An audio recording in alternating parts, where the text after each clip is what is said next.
Good evening, everyone. Jill and Dr. Cole here. Thank you, Dr. Cole, for joining us. No problem. Another Monday night Chiro chat. Look at us go. Okay, so we always seem to have some fun in the beginning. So obviously, why don't you tell us first a little bit about Advanced Animal Chiropractic and you and Dr. Grant? Sure. So we solely work on animals. We are animal chiropractors. We are first human chiropractors and then get certified in animals. So we do not have that veterinary degree, but we do have a chiropractic one. So you can either be a vet or a chiropractor to then get specialized in animals. I started the practice over 6 years ago now and have very little interaction with any humans chiropractically anymore. It's just the four-legged, sometimes three-legged variety. And yeah, so you guys are one of our main locations, which is awesome because it kind of fits perfectly with what you guys offer. Yeah, of course. And we love having you guys at the store. Yeah. And then Dr. Grant has been part of your team for about 3 years, right? Yep, just over 3 years now. I think it's been 3 years. It seems like last year, right? No. Perfect. And then, so I know we always have a fun question. What were your childhood pets? I grew up with a Westie, and we had 4 cats and a couple hamsters. So one of our cats is still with us, Snickers. We lost Tootsie and Sammy in the last 2 years, and then my cat Oreo we lost 4 years ago. But Oreo lived to be 23, which is super cool. And Sammy and Tootsie we lost around 16, which is a bit young in the Cole household. But Snickers is still kicking it, and he is definitely the meanest of all the cats and really only likes 2 people, and the rest of us are chopped liver. So he's really come into his own now that he's an only cat. He's like, the world is my oyster. I'm secretly a dog. And then we had a Westie named Lucy. Growing up, she lived to be 15, which was super cool. And actually, Grant didn't grow up with any animals. So his dad got a husky or adopted a husky, but that was after he had moved out and was in college. So Grant really never had animals growing up. Interesting. And you guys have 3 pups of your own together. We do. We have 3 dogs of our own. They are all rescues. One's from Kansas. One is from the great I-75 freeway that somebody just ditched him in a box. And the other one is from Kentucky and was brought up here to either be, well, he was going to be euthanized. Who euthanizes a 10-month-old beagle? I don't get it, but crazy people. Yeah, so we have those 3. And then my parents have 2 dogs that we basically consider our own as well. So they have Rudy, who is also a Westie. He has a couple different conditions. So he was actually going to be potentially euthanized as a 6-week-old puppy. And my parents agreed to take him, and he is a bundle of hilarity. And then they also have Gizmo that is a 16-pound, should be 11-pound little, I don't even know what to call him. Gizmo fits in perfect. He's a little, piglet. He's so cute. He's so goofy. My dogs of parts. That's what they all are. So any of your pets growing up kind of lead you into where you are today? Do you feel like they were a teacher?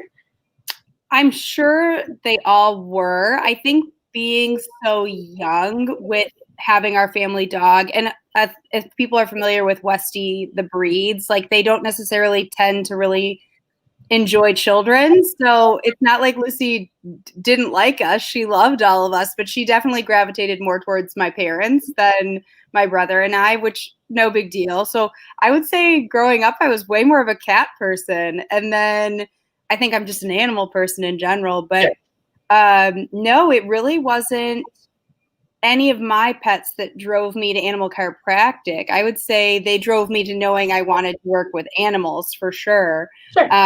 And it was more so just my weak stomach that drove me to chiropractic instead of the veterinary world. So, they for sure, and just our upbringing. My dad is co-founder of Michigan Animal Adoption Network. So I grew up with animals like everywhere and constantly volunteering with that group. So I think just being around them was a huge influence. And then once I realized I am a pansy and can't handle surgery or anything like that, I kind of stumbled upon animal chiropractic, which was like the biggest blessing of my life. So it's super cool. That's great. That's awesome. So today we're diving in a little bit further. We have another topic. Today we're going to talk about vestibular disease, which can be scary if people don't know what to expect or what it looks like. Yeah. We've had plenty of frantic weekend phone calls at the store with customers who think or believe that their dog maybe had a stroke just the way that their dog is acting. When in the big picture, it's actually a vestibular attack. So it can be really scary if you've never seen it or you're not familiar with it. So why don't you tell us what exactly is vestibular disease? Sure. So vestibular is a couple different names. A lot of people call it old dog disease, or they'll call it just doggy vertigo. So it's actually way more common than people realize. And it does totally mimic what you would think a stroke would be in a dog, but stroke is very, very rare in animals. So I always tell people when they're having like a mild heart attack of what's going on with their dogs, like vestibular is a very manageable condition and usually resolves within a couple days to a couple weeks. So it's easy for me to say from the outside looking in, but I always tell these folks, just like take a breath. It's going to be okay. So I'll just give you a general, like this scientifically speaking, what vertigo is, or what vestibular disease is it's basically doggy vertigo where, we've got these inner ear crystals, right? And if those are displaced or just not in the right position, they can actually mimic a feeling of imbalance and unsteadiness and almost like you're on that cruise ship rocking kind of feeling. And a lot of times it will disturb like fluid flow going through that inner ear. So that's usually what is actually happening when it comes to vestibular. It gives you this like false sense of motion. So it usually mimics a stroke or a tumor, but I would say like 99.9% of the time it's not that. It's just we go straight to that. And a lot of times folks will, rush to the ER, or if they're lucky enough for this to happen during normal office hours at their vet, maybe they'll get into their vet. And what I found a lot of times is they'll give them this giant sheet of things that it could be. And I think a lot of times people zero in so quickly on the stroke potential or the tumor potential that they miss the potential where it's most likely not either of those things. So it's really important for people to realize that this is super common and we can really help out with it. So we're going to talk about, there's two types of vestibular, and we're going to talk about the one main one that we see. There's two, but really the one, it does end up being more of like a serious condition as opposed to something that is something that we can really work on and fix. So you've got peripheral and central vestibular conditions. So peripheral is the one we're really going to focus on. Central is usually one that actually has to do with the brain. So there's something going on neurologically that's leading to this vestibular condition. And that could be your stroke, your tumor, cancer, inflammation, like really bad global inflammation and infection, something like that. But again, that's super, super rare. And occasionally you'll also see puppies with vestibular, but that's also pretty rare too. And it's usually secondary to something else. So literally the pseudonym for vestibular disease is often old dog disease. So it tends to happen to senior dogs. But anyways, peripheral is the most common. It's really what you see like 99% of the time.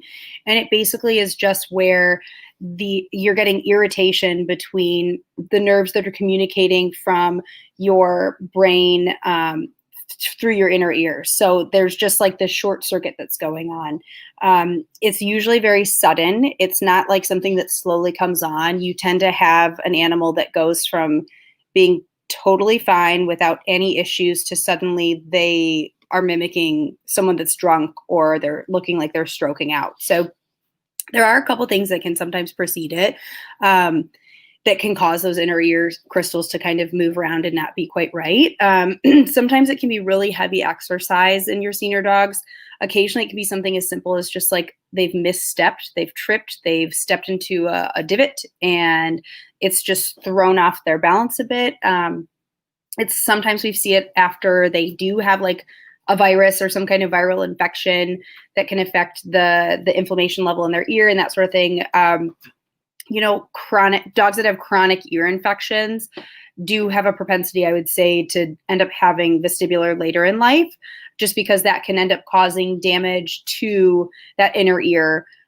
Same thing with dogs that, again, on that same line of having chronic ear infections, if they're getting their ears cleaned super frequently and you end up piercing their eardrum, that can lead to it as well.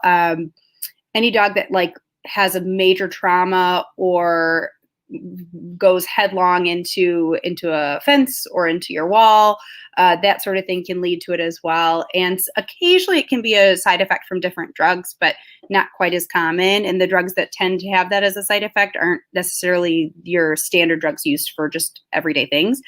But yeah, so that's kind of what it is under the peripheral type.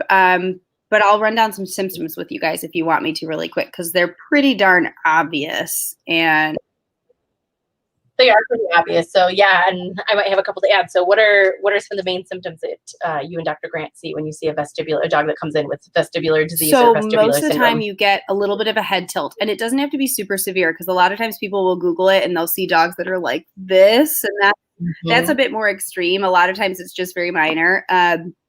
You get a lot of eye twitching sometimes. You'll get like this drunken sailor walk. Sometimes it'll mimic even a pinched nerve where they don't want to put weight on certain legs.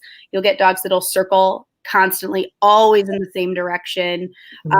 Dogs that can't seem to get comfortable, can't lay down. They'll tend to plop when they're going down. And when they do get down, they instantly try to get up because they're so dizzy. So dizziness, nausea, vomiting, not having any kind of an appetite at all, which is super normal. They tend to not want to drink either. You have trouble with like where they're supposed to put their paws. So instead of just that involuntary knowledge of where it is, their body just kind of goes into this whole haywire connection. So you see a lot of tripping and that sort of thing as well. Because it affects like their brain and that communication, a lot of times their depth perception is totally gone. So being able to do stairs is pretty much out of the question. Things that they wouldn't normally have issue with, they can't really judge the distance anymore. So like getting up and down off furniture is not happening. And a lot of times, even if you go a little bit more down the neurological path, which maybe people won't realize, is they get really sensitive to light and they might like startle, and not really want to be, it would be a more egregious reaction than they would normally have. Sometimes the loud noises can really affect them in that kind of situation too.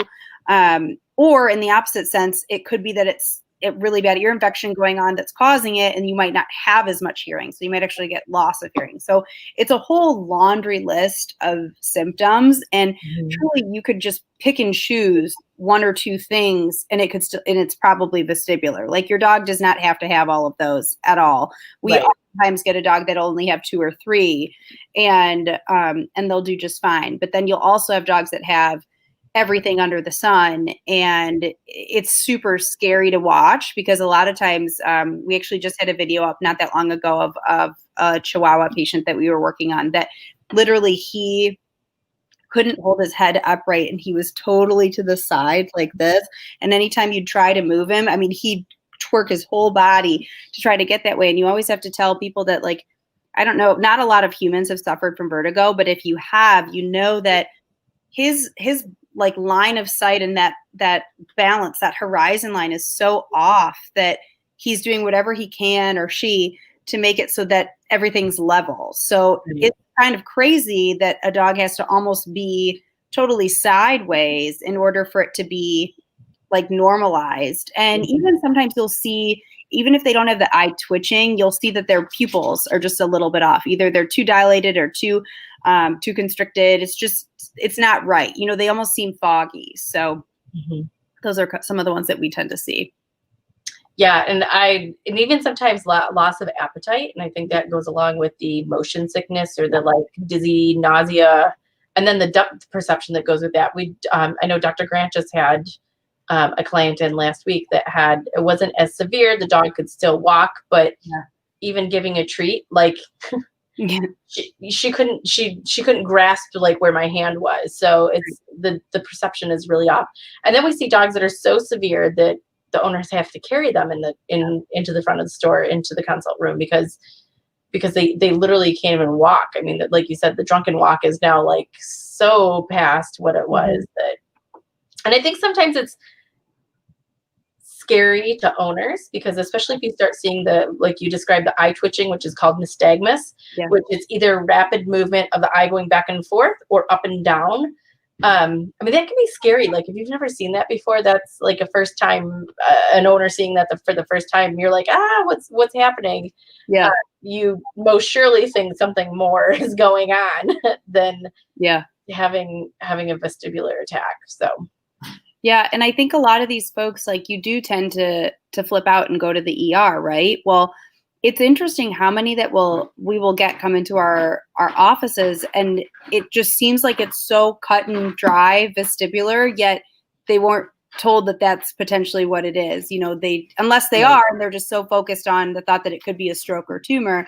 But we've actually seen a lot of pets that end up getting put down that have vestibular, and it breaks my heart, because I think just give it a couple of weeks. Like, this guy will probably totally be fine. It really is doggy vertigo, and they're just dizzy, and it's tough, because as an owner, you will have to put in some more effort. Like you said, if it's super severe, it might be you carrying them in and out to potty and to do those sorts of things. But it's definitely something that they tend to bounce back really quickly. And we tend to warn folks that, once it's happened once, it's not uncommon for it to happen again. So, like, that's not abnormal at all. It's just probably not going to be as severe. And now you're ready for it. So it's one of those things where folks that start getting dogs that are older, Grant and I will try to mention it, because like you said, it's better to know, or to prepare yourself, because it could happen. It could happen to anybody's dog.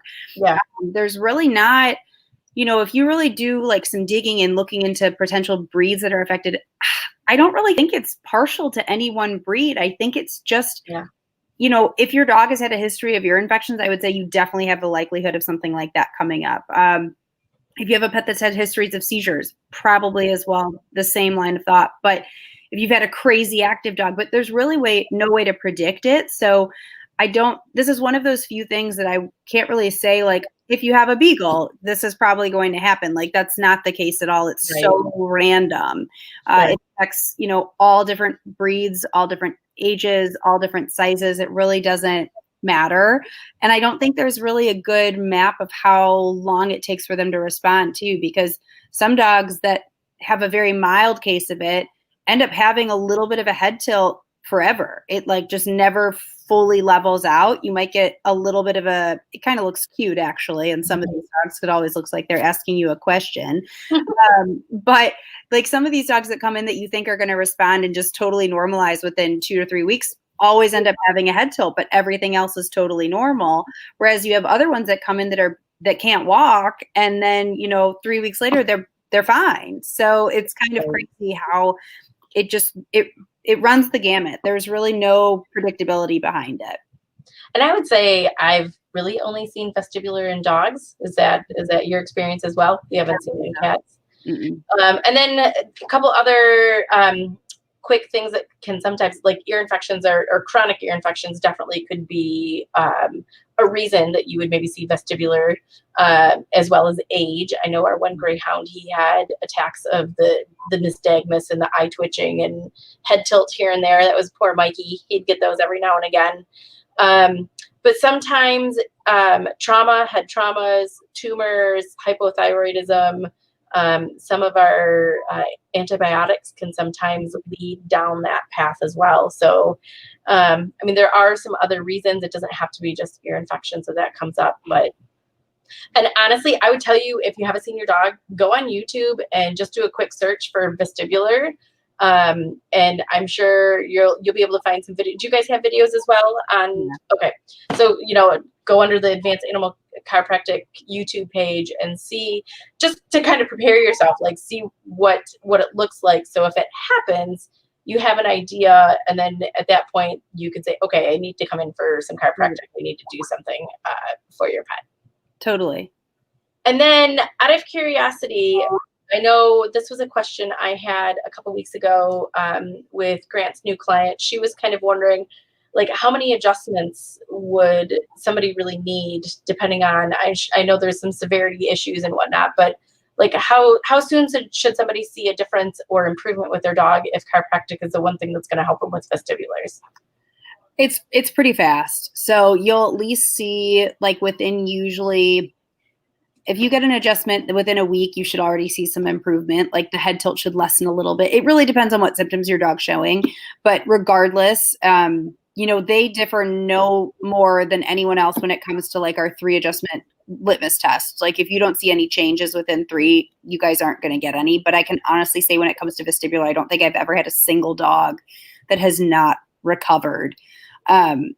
If not totally within 3 adjustments, but pretty darn close to it within that facet of time. So of course it depends on if there's any cofactors going on, or, if there's something also contributing to it. But for the most part, you pretty much see either resolution or pretty close to resolution, I would say, within 3 adjustments, which oftentimes is within that like 3 to 4 week range. So some dogs faster than others, but it's pretty fast. And I don't know that I've really had too many that even after 1 adjustment, you don't see a little bit of improvement.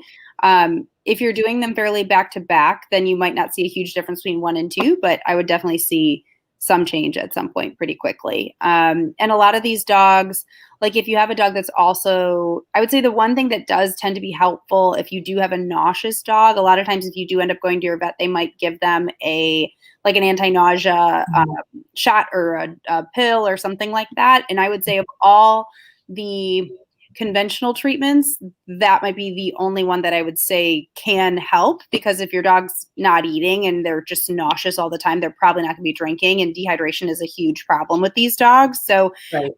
If you've got one that doesn't want to eat, that would be something that you'd want to address, whether that be like homeopathically or with an anti-nausea or something like that. Outside of that, it's pretty much structure related, and we see pretty fast improvement with them. Good. Awesome.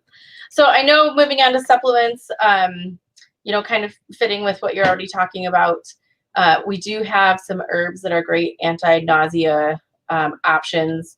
Ginger is probably our number 1 go-to for that. We do have a couple other combination herbal blends that are specific for animals that could be helpful with nausea.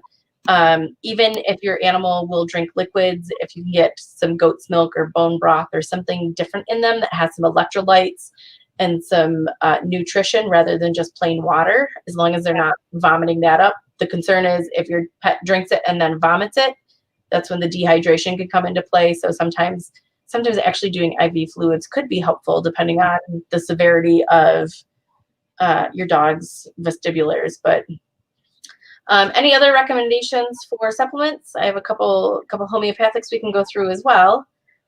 I would say I haven't seen anything particular. I'm not as familiar with the supplements for these guys, just because they do tend to respond so quickly to chiro that I don't know that I necessarily often have to go down that road as well. But there's anything that, promotes balance and can help with your ear, and anything with like that actual vestibular system within your inner ear canal, right? Like anything that would promote that and just, health in that region is really helpful.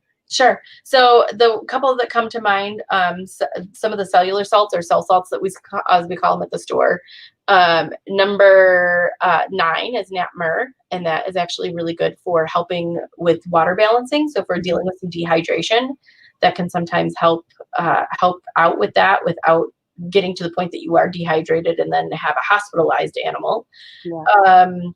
Kali mur is also great for the eustachian tube. So depending on like the inflammation and things that are going down through the neck, that can sometimes be helpful if we're dealing with that. Cocculus, rus tox, and lachesis, those are all actual homeopathics. And homeopathy is always really interesting because we have great remedies that can act acutely. You might have to give them often, but if we have something that's chronic, most homeopaths will look at it from the big picture and take in all symptoms into account and find the one remedy that fits the patient, as they call it. So, it might not be just vestibulars that you're dealing with, but maybe you're dealing with some other like chronic long-term quirky symptoms, which all actually play a part in choosing the right homeopathic remedy. So that can be that can always be an interesting journey, finding a homeopath that can work with you and get the right remedy. But those are some that help with the dizziness and the nausea and the weakness and things that are kind of make up that whole package of vestibulars. And I also always think of CBD or hemp oil, full spectrum hemp oil, just because of the inflammation and trying to reduce inflammation, as well as going in and doing some neuroprotecting on the spine to help kind of reduce that. I remember when Mikey was when he would be in a full-blown attack, he'd also start panting a lot. Yeah. And I think it was kind of the confusion that went with it. It was like stress. Yeah, it was almost like panic and stress, and like he couldn't. I think he had a hard time comprehending what it was. So the panting always led into other issues of like the heavy breathing, and you have a dog that's older that has had a weak heart, and number 4 cell salt ferrum phos I'd always work with on him, just because that helps put oxygen at the cellular level. So it was anything to like get the body back into balance, doing some energy work. Yeah. Checking in with myself and making sure I'm calm so I could like support him. Because sometimes that like you see it and you're like what's happening in front of me, and you're trying to like also comprehend what's happening, and then also trying to figure out a game plan at the same time. So sometimes you almost have to like do a quick check-in with yourself. Yeah. Absolutely. Essential oils. There's lots of essential oils too that can help with the anxiety and panic and stress. A little for them, a little for us. But sometimes even diffusing some essential oils in the air can help with calming and reducing the nausea. There's quite a few things that we can do depending on what's going on. We always like to individualize the approach, that, but just because every dog's different. Like I said, we've seen dogs come in where they literally can't walk, and then we've seen other dogs come in where they have like minor head tilt, and it's maybe the second or third attack, and the owner's kind of used to what's going on. So